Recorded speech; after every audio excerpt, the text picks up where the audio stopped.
Halo semuanya, selamat datang di Bedah Taktik kita kali ini. Hari ini kita bakal membedah sebuah laga yang nggak cuma ngasih hiburan kelas atas, tapi literally menulis ulang buku sejarah sepak bola. Ya, kita bicara soal kemenangan luar biasa 3-1 Bosnia-Herzegovina atas Qatar.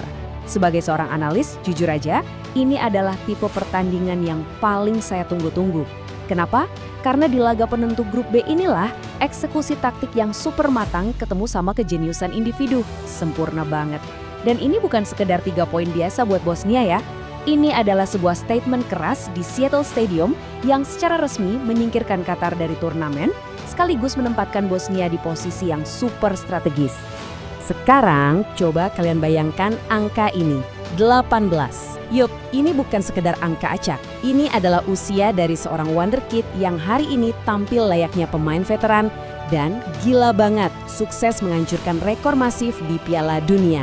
Simpan baik-baik angka 8 ini di kepala kalian karena sebentar lagi kita bakal bahas tuntas gimana seorang remaja bisa memikul beban negaranya dan menciptakan salah satu momen paling ikonik di turnamen 2026 ini.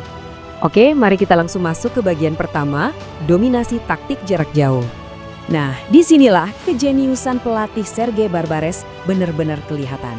Dia menginstruksikan timnya buat main super agresif dari detik pertama peluit dibunyikan. Bosnia nggak cuma mendominasi, mereka secara harfiah mencekik permainan Qatar. Bayangkan, dalam 23 menit pertama aja, mereka udah kontrol total di sepertiga akhir lapangan dan ngelepasin 5 tembakan. Tapi, coba perhatikan statistik yang paling bawah itu. 100% tembakan dilakukan dari luar kotak penalti. Nggak ada yang masuk ke dalam. Ini sama sekali bukan kebetulan teman-teman. Ini adalah instruksi taktis yang sangat spesifik. Barbares pengen anak asuhnya terus-terusan menguji kiper Qatar dari jauh. Tujuannya apa? Buat memancing pertahanan Qatar keluar dari zona nyaman mereka dan bikin panik. Benar-benar sebuah masterclass dalam menciptakan pressure. Dan tekanan beruntun itu akhirnya meledak jadi 13 menit paling krusial di babak pertama. Semuanya dimulai di menit ke-29 lewat gol sensasional ala Jabekovic. Kepanikan yang sengaja dibangun Bosnia ini terus berlanjut sampai Qatar bikin kesalahan fatal 5 menit kemudian yang berujung pada gol bunuh diri sang kiper Abu Nada. 2-0 buat Bosnia. Edin Dzeko bahkan sempat nendang kena tiang loh, tapi Qatar jelas nggak mau nyerah gitu aja. Menjelang turun minum, di menit 42, Hasan Al-Haidos berhasil curi gol jarak dekat buat nipisin jarak jadi 2-1. 3 momen luar biasa ini benar-benar mengubah arah pertandingan. Dan semuanya berawal dari setup taktik awal Bosnia tadi. Lanjut ke bagian kedua nih, momen di mana sang bintang muda pecahkan rekor.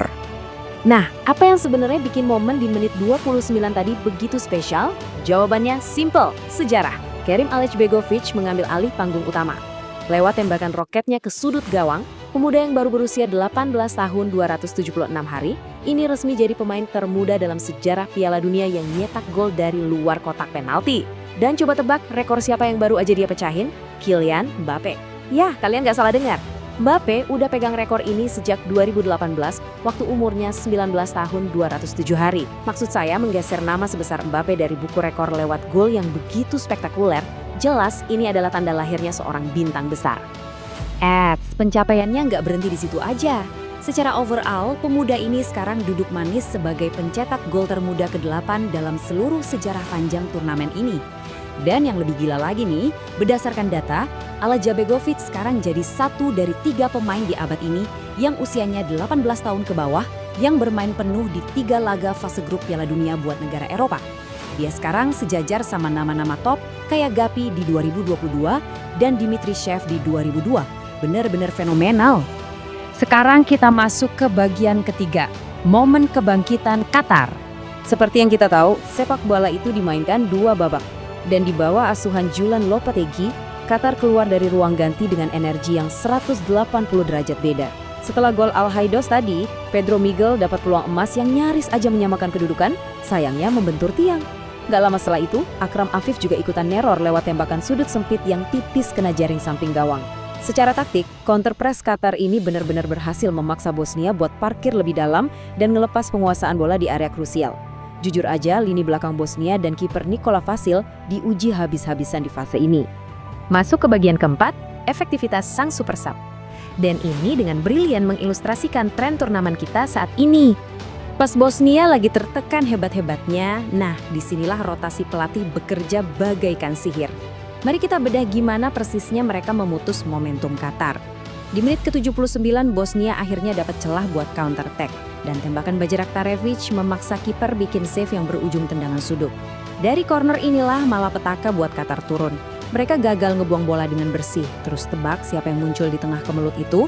Pemain pengganti Ermin Mahmic. Dia ada di posisi yang super presisi buat nyelesain kekacauan itu dan ngunci skor jadi 3-1. Kemampuan mematikan dari bola mati dieksekusi dengan sempurna.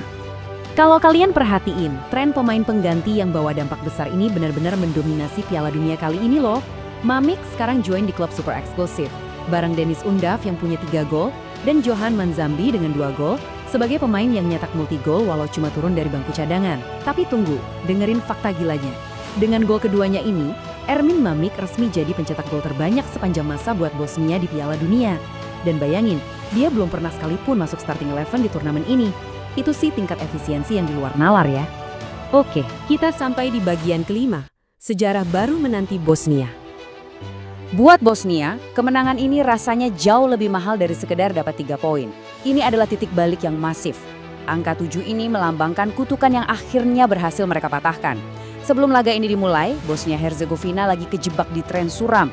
7 laga internasional berturut-turut tanpa satu pun kemenangan. Menang lawan Qatar ini nggak cuma mengakhiri streak horor itu, tapi otomatis nyuntikin moral dan kepercayaan diri yang luar biasa ke dalam skuad, tepat di momen saat mereka paling butuh. Jadi takeaway besarnya adalah ini, kemenangan taktis ini bawa Bosnia ke ambang sejarah baru. Finish di peringkat 3 grup B dengan poin dan selisih gol yang solid, tiket mereka ke babak 32 besar sebagai salah satu tim peringkat ketiga terbaik udah hampir 100% aman. Coba kita flashback sedikit ke debut mereka di Piala Dunia 2014, mereka langsung gugur di fase grup loh. Waktu itu, bintang muda kita si Ala Jabegovic aja umurnya baru 6 tahun. Jadi, lolos ke fase knockout jelas bakal jadi pencapaian yang super monumental buat generasi emas baru ini. Dan ini ngebawa kita ke pertanyaan terbesarnya. Dengan fondasi taktik yang se-fleksibel ini, senjata rahasia berupa super sub yang mematikan, dan tentunya wonderkid 18 tahun yang baru aja ngehancurin rekor seorang Kylian Mbappe, ruang ganti Bosnia pasti lagi kebakar semangatnya. Di sepak bola turnamen, yang namanya momentum itu segalanya guys. Nah pertanyaannya, seberapa jauh sih kuda hitam dari Eropa ini bisa ngacak-ngacak babak sistem gugur nanti? Kalau mereka bisa main sedisiplin dan seagresif 23 menit pertama tadi secara konsisten, wah saya jamin gak ada satupun tim unggulan yang mau ketemu mereka. Kita tunggu aja kejutannya, karena turnamen ini baru aja jadi jauh lebih seru. Terima kasih udah nemenin saya bedah laga kali ini, dan sampai jumpa di analisis taktik kita berikutnya.